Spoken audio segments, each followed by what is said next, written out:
Hey everybody, it's Mike from Fish in the Mid-South. And I got a couple of hooks today in the mail and I wanted to test them. So one is the Mustad. Try to get some of the glare off of it. These are the size 1 Demon Perfect Circle inline hooks. 50 of these are $8.99 on Amazon. I also got the Dr. Fish size 6 circle hooks. A 100 pack is $6.49, so 6.5 cents a piece versus about 18 cents a piece.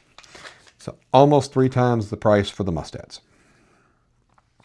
And as you hopefully know, Mustad is a well-respected name in hooks. Dr. Fish, their packaging says that they've been around since 2009.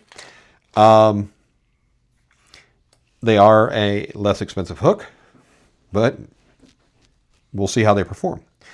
One thing that immediately jumped out at me. This is the size 6 Dr. Fish and the size 1 Mustad. So I'm going to try to put these together as best I can without hooking myself too much. So you can see that the Dr. Fish fits just inside the Mustad, but barely. So I don't really consider that to be a size 6 circle hook. For reference, these are the only small hooks I have at my fingertips. These are a size 8 Aberdeen from Mustad versus a size 6 circle hook from Dr. Fish. So anyway, interesting comparison. Now, another thing I'll tell you is the second hook that I pulled out of the package for Dr. Hook had an issue. You can see that the eye there is just not closed. Not even close to closed. Like here's a piece of 40-pound mono, and just with a little force, it snaps in and out. So, yeah, that one's going in the trash. But we all have manufacturing errors, right? It's nothing super new. Nothing, that hasn't happened to everybody at some point. So the first thing we're going to do is let's kind of test the sharpness of the hook, right? And this becomes a little more difficult because they're so small hooks. So we'll use the Mustad packaging. And that definitely catches. Dr.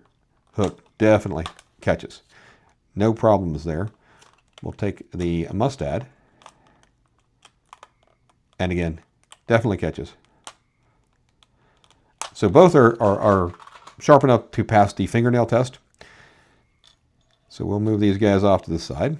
And I'm using Excel 20-pound mono for this test.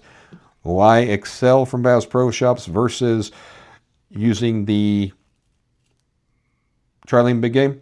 I don't know. It's what I grabbed. So there's nothing to be gleaned from that information at all.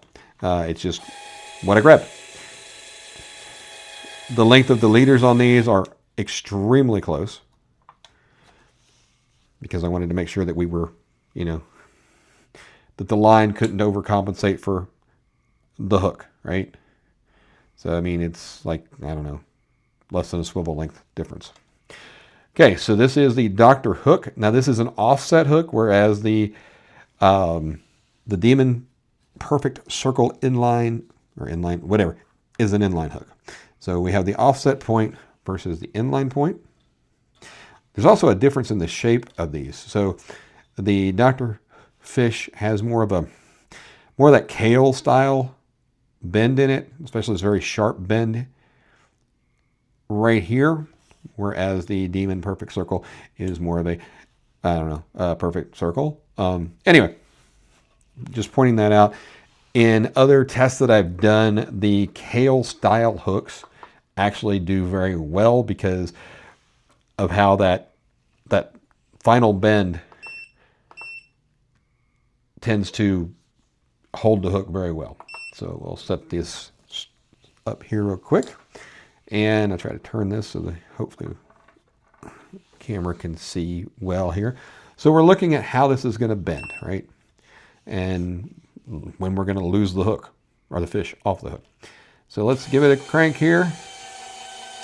So we get up around 5 pounds. Not a lot's happening here. We get a little bend here in the back. Let's crank it up. So we're up at 12 pounds. We have definitely some bending going on there, but nothing that's going to knock the hook off or the fish off the hook. Get it up to 16.7, and we still have a pretty good angle there. Not great, don't get me wrong, but we have not straightened the hook yet. And my knot failed and the hook went flying. So there's that. I love it when stuff like that happens. So we got up to 16.8 and we did not have a catastrophic failure with the hook. So let's put the Demon Perfect Circle hook on there. Again, this is a size 1 hook. And kind of turn this so we can see better. And let's give it a pull. Okay, around 5 pounds, we're starting to see some bending. Again, that's perfectly normal. Get up to 12. We haven't done anything bad yet. Still, it's still holding together pretty well. We get up to about 15, and we're almost at a 90-degree angle here. Yes, take it up to 16.6, and that fish is coming off. So what we can glean from that, and I did a different test prior to this. I did not like the video of it. And so it was around 15 or so pounds that the Demon Perfect Circle kind of got to the point that the fish was going to get off fairly easily. It got up to about 22 pounds with the Dr. Fish. So on that one, of course, the knot didn't break. So I don't want to not mention that. So I would expect that the Dr. Fish would have gone up to at least 20 pounds before having what I would consider a catastrophic bend where the fish could get off. Now, the other thing to know about these hooks, both of them, is they come back not necessarily to full shape, but they do bend back. They've got that springiness to them. So whereas with your line, when you hit that breaking point, it's broken. There's no coming back from a broken line. Whereas this could, the fish could pull on it and get it almost straight like that and then let off pressure. And then the hook is going to come back and hold better.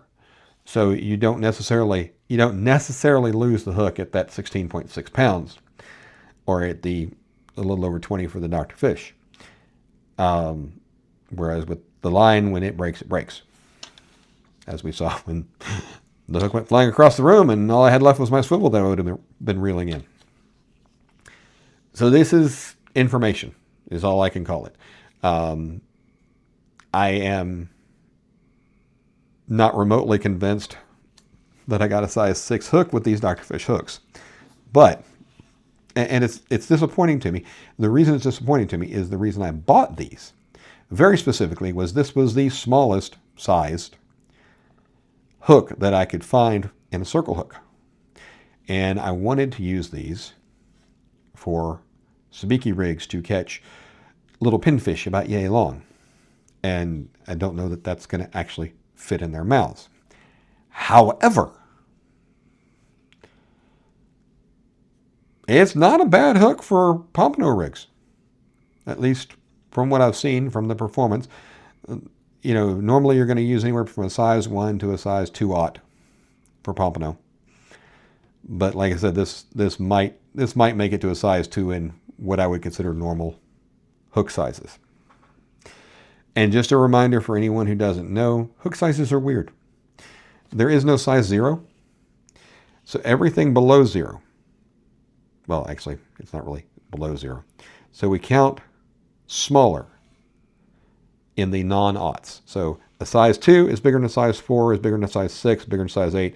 You get down to 14, it's tiny, right? But You go on the other side of 0, and you got 1/0, which is smaller than 2/0, which is smaller than 3/0, which is smaller than 4/0. So the further away you get from 0 on either side,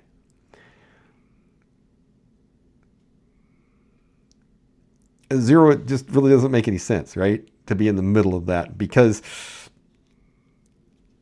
as you go to the right on either end, so as the numbers get smaller, so let's say you just started at size 400, and there is no such thing. The size, I've seen size 14, so I'll just say size 14.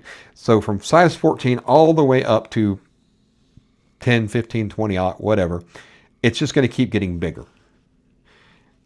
And that's kind of a misnomer, because people are like, well, if 2/0 is bigger than 1/0, or I'm sorry, if 2/0, if 2/0 is bigger than 1/0, then size 2 should be bigger than size 1. That's not the case. So 4/0 is bigger than 1/0. Size 4 is smaller than size 1. Yeah. Anyway, thought I'd share that tidbit of information. Thanks for watching, everybody. I have a playlist on knot strength videos. I've done a ton of different knots.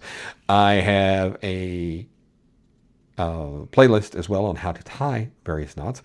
And I have a playlist on hook strength test results. Thanks for watching. Like, subscribe, all that fun stuff. Tell your friends, and we will see you guys on the next video. Thanks again, guys.